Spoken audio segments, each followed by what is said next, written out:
Pagi Bang Joko. Ya, pagi. Wah, ini pagi-pagi udah sibuk nih Bang. Iya, Iya. Nggak kemana-mana nih Bang Joko. enggak.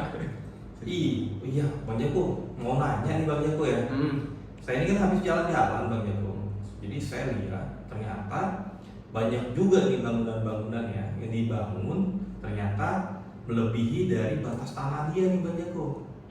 Jadi ada satu rumah nih contohnya Bang Joko, kanopi depan rumahnya itu sampai ke jalan perumahan Bang Joko.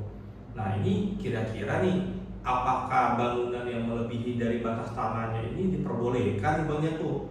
Kalau misalnya memang tidak diperbolehkan, kira-kira apakah ada akibat hukum ya bagi si pemilik bangunan? pembuatan bangunan tambahan yang melebihi batas tanah, apakah melanggar hukum? Nah, seperti yang kita ketahui, sangat menjengkelkan sekali ketika tetangga sedang membangun bangunan baru yang melewati garis sempadan bangunan atau GSB. Nah, ketika bangunan yang melewati batas garis sempadan bangunan, pasti akan mengurangi nilai keindahan bangunan. Selain itu juga, hal ini tentunya sering menimbulkan konflik dengan tetangga, sehingga akan menimbulkannya bangunan tersebut akan berakhir dibongkar. Nah, perkara ini sangat sering terjadi di masyarakat, terutama masyarakat-masyarakat yang tinggal di pemukiman padat. Nah, pertikaian yang terjadi dalam kehidupan masyarakat sudah seharusnya diselesaikan secara kekeluargaan. Apabila sulit untuk ditangani, maka jalur hukum merupakan senjata terakhir yang dipakai nantinya sebagai solusi dari perkara seperti ini. Nah, garis sempadan bangunan atau GSB itu adalah sebuah garis yang membatasi jarak bebas minimum dari bidang terluar suatu masa bangunan terhadap lahan yang dikuasai. Garis sempadan bangunan bisa disebut batas bangunan yang diperkenankan untuk dibangun.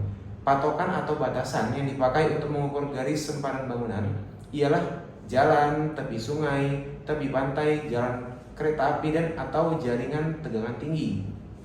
Nah, adapun jarak yang digunakan antara sebuah tempat dengan area lainnya ditentukan oleh garis sempadan bangunan dari peraturan daerah setempat sesuai wilayah domisili. Nah, pentingnya menggunakan garis sempadan bangunan adalah sebagai batas minimal, sebagai batas aman dengan area sekitar bangunan. Kemudian juga bisa berguna juga untuk mencegahnya terjadinya korsleting listrik. Nah, GSB tersebut memiliki fungsi krusial untuk kenyamanan lingkungan. Dengan meningkatnya kualitas lingkungan, menjamin adanya ruang terbuka hijau untuk resapan air, keamanan atau kenyamanan yang memberikan jarak pandang yang aman bagi pengendara di persimpangan jalan atau tidak terhalang pagar tembok tinggi. Nah, kemudian ada mengurangi kebisingan, jarak antara rumah dan jalan raya untuk meredam suara bising kendaraan.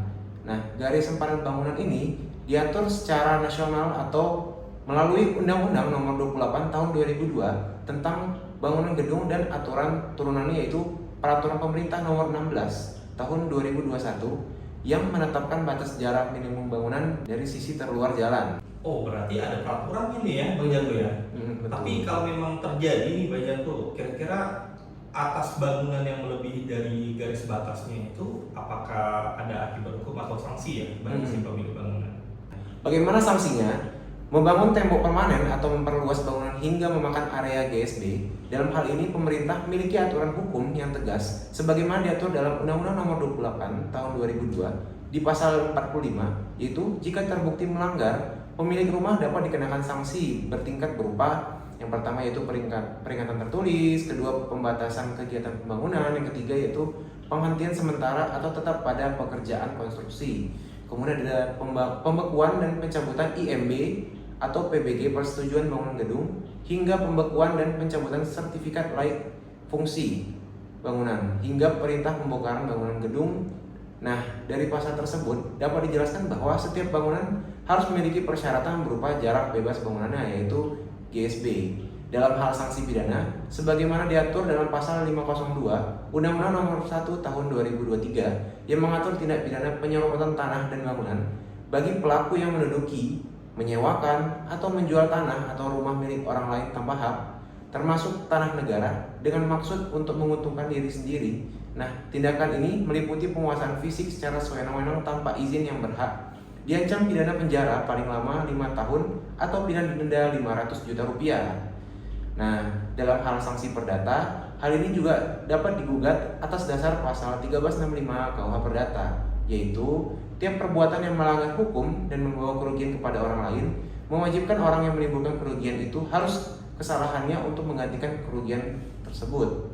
Jadi, tetangga yang merasa dirugikan dapat mengajukan gugatan perbuatan melawan hukum atau PMH untuk menuntut ganti rugi atau pembongkaran. Wah, berarti sanksinya ini ada sanksi secara perdata ataupun pidana nih Bang Jago ya.